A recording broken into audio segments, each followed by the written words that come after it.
Good evening, ladies and gentlemen. I'm Mr. Armstrong, and we're going to sing one of the good ones for you. And I think to myself. And unfortunately, my mother's husband passed in 1950. And it was at that point that my mother and father, their relationship changed and went in another direction. Louis Armstrong is known for his amazing voice and trumpet skills, making songs like "What a Wonderful World" timeless. But was his world truly wonderful? What a wonderful world. He faced poverty, troubled marriages, and racial injustice. Now, 53 years after his death, his daughter has confirmed shocking rumors about their family. What secret did she keep hidden all these years? Why did she wait so long to speak out? Let's take a closer look at the truth behind this music legend's life. Well, quite natural. They're standing there with nothing on but shimmers, and we'd call them teddies at the time, you know. So they have a little boy and put some coal on the grate, you know. Louis Armstrong's early life was filled with challenges, but through music, he found a way to rise above his difficult beginnings. Louis's early life was filled with hardship.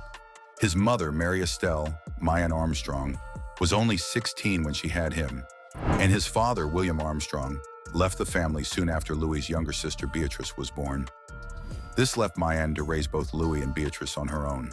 For the first 5 years of his life, Louis was raised by his grandmother because his mother struggled to support them. Later, he moved back to live with his mother full-time in one of the poorest areas of New Orleans, known as the Battlefield. Louis was born in New Orleans in 1901. However, some debate exists about his birth date. Louis often said he was born on July 4th, 1900, a more patriotic date, but official records say August 4th, 1901. When asked about it, Louis joked, "Call me born at 12 at night." Growing up in such tough conditions was not easy. Louis attended the Fisk School for boys, one of the few schools in New Orleans that accepted black children. But he couldn't just focus on his studies. Louis had to work odd jobs from a young age to help his mother make ends meet. Captain put them nickels and quarters in there, you know, go down and Storyville, you know. Yeah. Gamblers and everything. One of his early jobs was working for a Lithuanian Jewish family, the Karnofskys, doing small chores. He helped them collect rags and bones and even delivered coal. Louis noticed that, despite the Karnofskys being poor like him, they were treated badly by other people because they were Jewish. The Karnofsky family became very important in Louis's life. They not only paid him for his work, but they also showed him kindness and taught him valuable lessons about life. One day, Morris Karnofsky helped Louis buy his first cornet, a brass instrument similar to a trumpet, from a pawn shop. This simple act would change Louis's life forever. It was his first step toward becoming a music legend. Louis didn't have much formal education. He dropped out of school at 11 when his mother moved in with her new partner, Tom Lee. To earn money, Louis joined a group of boys who sang on the streets. Our theme song was "My Brazilian Beauty Down on the Amazon." At this time, a famous musician named Bunk Johnson gave Louis his first music lessons. Johnson taught Louis to play the cornet by ear without reading music. Later, another famous musician, King Oliver, mentored Louis, helping him improve his skills. King Oliver was more of a punch man than Louis. Louis was a little smoother than King Oliver, but King Oliver was I'd say, a more exciting person because of his style, his punch. Even though Louis was learning music, life was still hard. Poverty and a lack of guidance led him into trouble. On New Year's Eve in 1912, Louis was only 11 years old when he fired a pistol into the air as a joke. He had borrowed the gun from his stepfather. Unfortunately, this act landed him in serious trouble with the law. He spent the night in jail and was sent to the Colored Waif's home, a place for troubled boys. This punishment was very harsh, especially for a child, but it reflected the racist treatment many young black boys faced during that time. At the Waif's home, life was strict, and the boys were treated like soldiers in a military camp. The living conditions were poor, but Louis found a silver lining.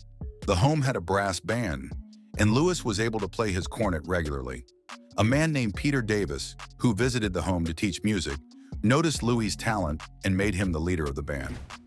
This was a huge opportunity for Louis, and it helped him gain confidence and skills as a musician. After spending about 18 months at the Waifs' home, Louis was released and went to live with his father and stepmother. His time at the Waifs' home had changed him for the better. He had developed his musical talent, and his future was beginning to look brighter. Good old favorite. Louis Armstrong was the first great influence in jazz, no question about it.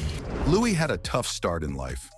After his mother, Gertrude, gave birth to a daughter, Louis's father rejected him. This forced Louis, who was just a teenager at the time, to return to his mother, Mayan, and live in her small house on Perro Street. The now 14-year-old Louis had to share a bed with his mother and his sister, Beatrice. They lived in a very cramped and poor house in a crime-filled neighborhood called Battlefield. Despite these tough surroundings, Louis stayed focused on his dream of becoming a musician. Life was not easy for young Louis. He took small jobs to earn some money, including working as a laborer and selling coal in the city's red light district called Storyville. It was in this area that Louis first heard the new sound of jazz. Jazz was being played in the bars and dance halls, and Louis watched legendary musicians like King Oliver. This was an exciting time for him, as he soaked in the music that would change his life.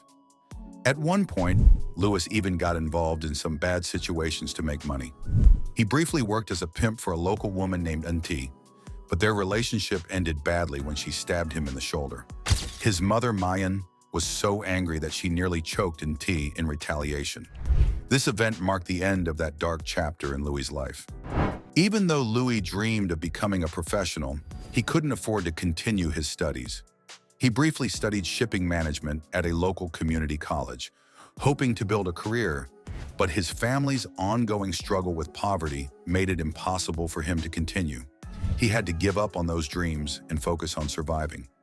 Still in his teenage years, Louis joined a band led by a trombone player named Kid Ory. This was his first big step into the music world.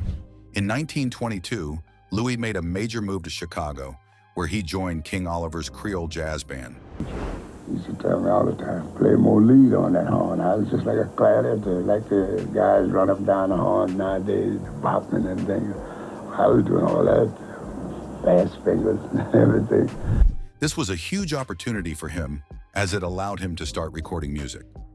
By 1923, Louis had made his first recordings, and his career was starting to take off. Louis moved to New York City to play with the famous Fletcher Henderson Orchestra. They played at the Roseland Ballroom, a prestigious place for musicians.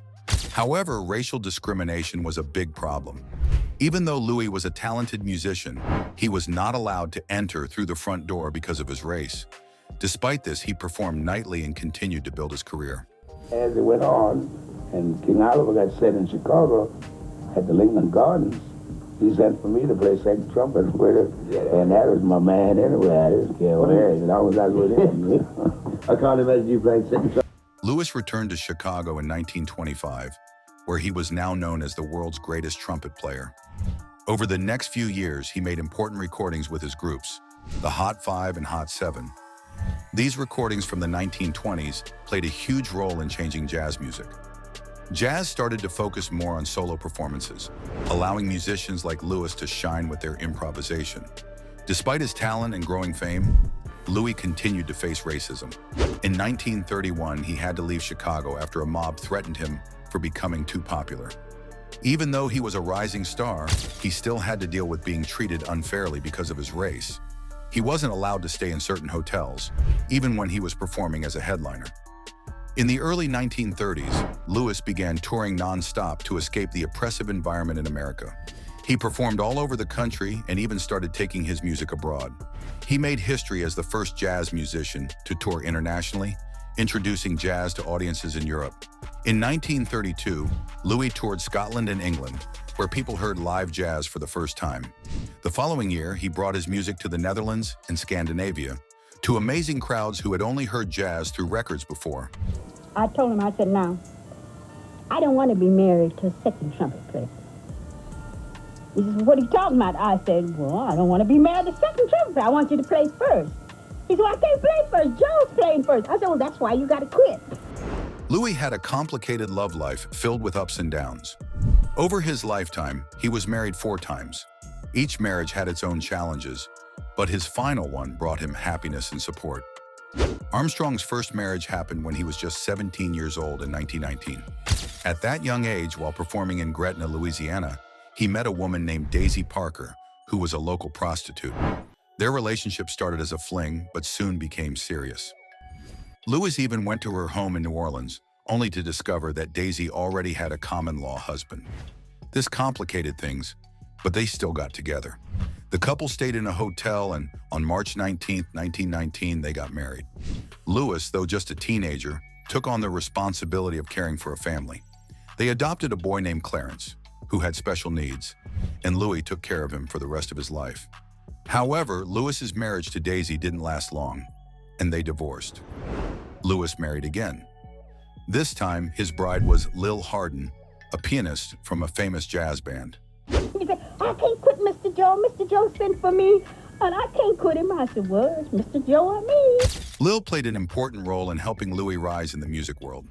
Despite their professional success together, their marriage became strained over time, and they divorced after 14 years of marriage in 1938. Very bad because they started kidding him about me being lead of the band. Look out there, your wife will fire you. And the other musicians call him Hen Peck, and they call him Henny for shit. Hey there, Henny! And it made Louis angry, and it embarrassed him, and he became so hard to get along with at home and on the bandstand. His third marriage happened that same year. Louis married Alpha Smith, a woman he had known for many years. They had an affair before getting married, and their relationship was rocky from the start. After 4 difficult years, they divorced. But it was Louis's 4th and final marriage that would stand out as the most meaningful. In 1942, Louis married Lucille Wilson, a former dancer at the Cotton Club. Lucille came from a modest background and had to start working at a young age to help her family. She had a lot of talent and soon became a star, performing in Broadway, chorus lines, and at the famous Cotton Club in Harlem. It was here that she met Louis Armstrong, who was already a big name in jazz. Their first meeting left a lasting impression on both of them. Louis was immediately charmed by Lucille's beauty and grace.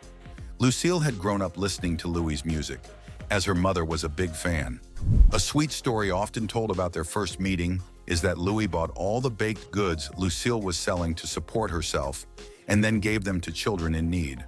This kind gesture won Lucille's heart, and soon they were inseparable.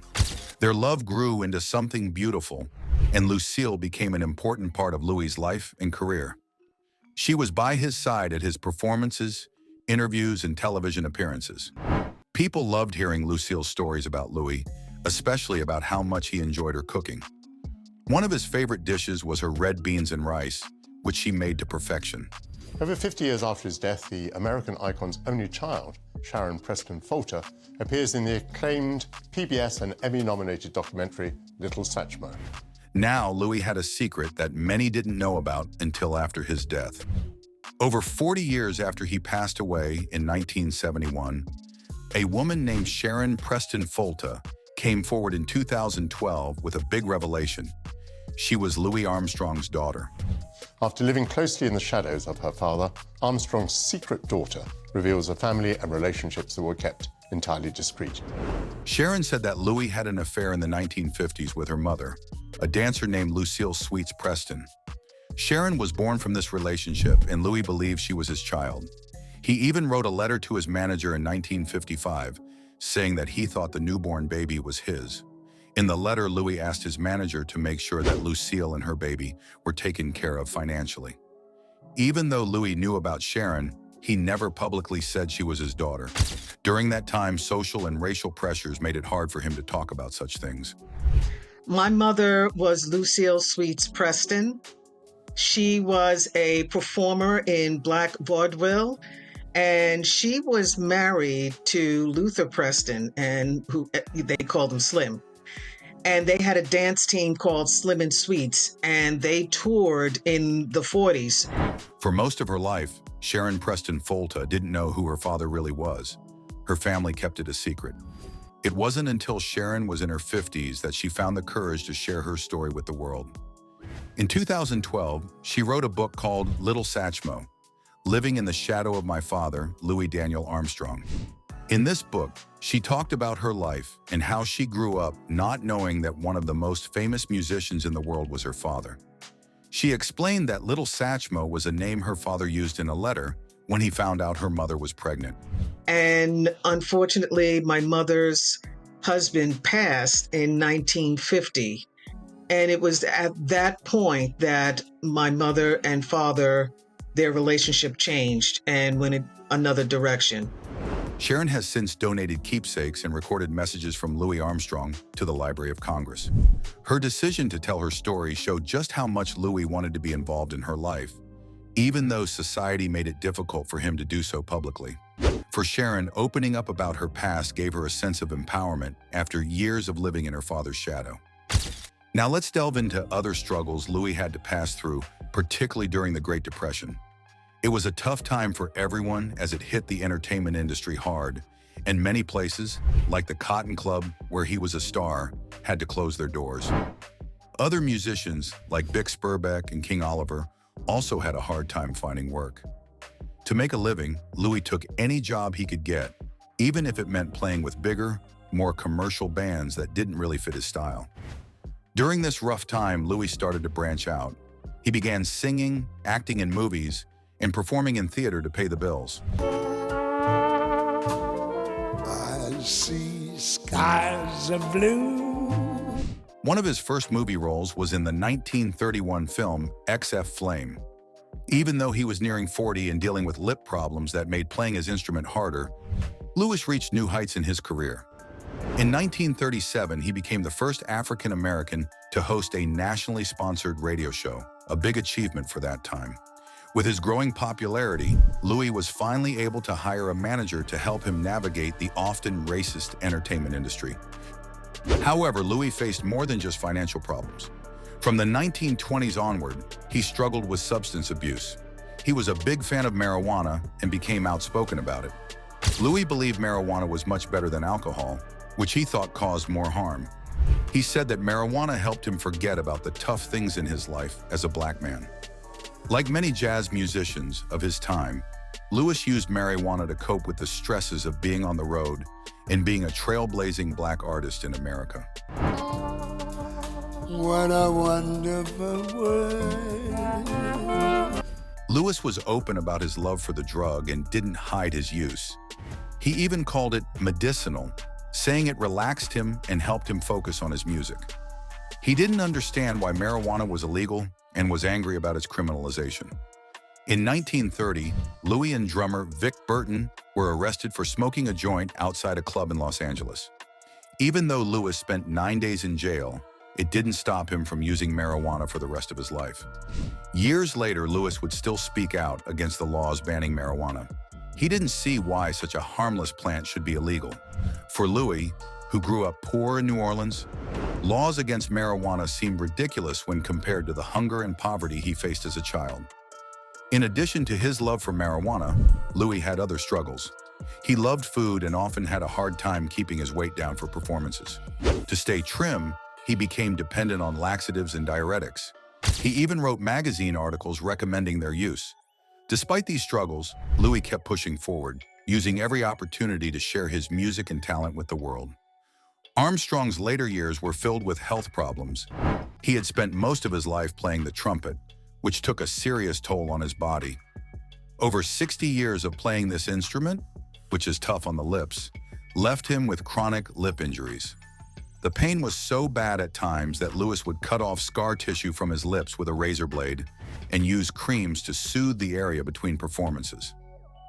By the 1950s, Louis' lips were in bad shape, but he kept playing, even though it was clear he was suffering. Fellow musicians even told him to get proper medical treatment, but Louis was stubborn. He was afraid that any surgery or medical treatment would change the sound of his trumpet playing, and he didn't want to lose that. Even as he grew older and weaker, Louis refused to stop touring and performing. In 1959, after a demanding tour in Europe, Louis developed pneumonia and had heart problems. His doctors advised him to slow down, but Louis, ever the performer, continued to push himself. His wife, Lucille, pleaded with him to take a break, but Louis couldn't imagine life without music. In March 1971, Louis performed a series of concerts at the Waldorf Astoria in New York. After finishing this exhausting run, Louis had a major heart attack that sent him to the hospital in critical condition. Even though he was very sick, Louis still practiced his trumpet, hoping to perform again. Unfortunately, just a month after being released from the hospital, Louis Armstrong passed away from another heart attack on July 6, 1971, at the age of 69. Good old David. Louis Armstrong was the first great influence in jazz, no question about it. It's also very important to state that over his long career, he worked with many important artists like Bing Crosby, Duke Ellington, Ella Fitzgerald, and Bessie Smith. His style and creativity left a big mark on both jazz and popular music. One artist who was especially influenced by Armstrong was Bing Crosby. Crosby learned a lot from Armstrong. He admired Armstrong's smooth and relaxed singing style. In many of Crosby's early songs, like Just One More Chance in 1931, you can hear how he copied Armstrong's way of singing. Crosby brought something special to popular music by using techniques he learned from Armstrong, like singing as if speaking, using his voice softly, and making words clearer. This style became popular with many singers who followed. Armstrong's sense of swing, his solos, his singing, his scatting, it's all there. Every form of popular music that comes after can be traced to those 1920s recordings. Louis Armstrong's talent wasn't just about his influence on others. He made incredible music himself. He teamed up with Ella Fitzgerald to record 2 classic albums, Ella and Louis and Ella and Louis Again. These albums had a fantastic band backing them, including the famous pianists Oscar Peterson and drummer Buddy Rich. These recordings remain some of the best in jazz history. Armstrong also recorded 2 albums dedicated to other great musicians, like Louis Armstrong Plays W.C. Handy and Satch Plays Fats in 1954 and 1955. These albums were full of energy and were loved by both fans and critics. Armstrong worked with Duke Ellington on 2 albums called The Great Summit and The Great Reunion, where they played some of Ellington's most famous songs. Armstrong also participated in a musical called The Real Ambassadors in 1963, which critics loved. One of the biggest moments in Armstrong's career came in 1964. His song, Hello, Dolly, became a #1 hit, and it pushed the Beatles off the top of the music charts. He was 63 years old at the time, making him the oldest artist ever to have a #1 hit in the US. Hello, Dolly was such a big success that it won Armstrong a Grammy Award for Best Male Pop Vocal Performance. Louis Armstrong's music continued to touch people's hearts even later in his career. He had 19 top 10 hits, including songs like Stardust, What a Wonderful World, and When the Saints Go Marching In. In 1968, What a Wonderful World topped the charts in the UK, becoming one of Armstrong's most loved songs. The song even saw renewed popularity in the 1990s when it was featured in a famous commercial. Armstrong's career lasted for many decades, and he left an impact that is still felt today. His ability to blend jazz and pop music, along with his cheerful personality and smile, made him a beloved figure. His music continues to inspire new generations of musicians and listeners alike. Louis Armstrong wasn't just a jazz legend. He was a musical icon who helped shape the sound of modern music.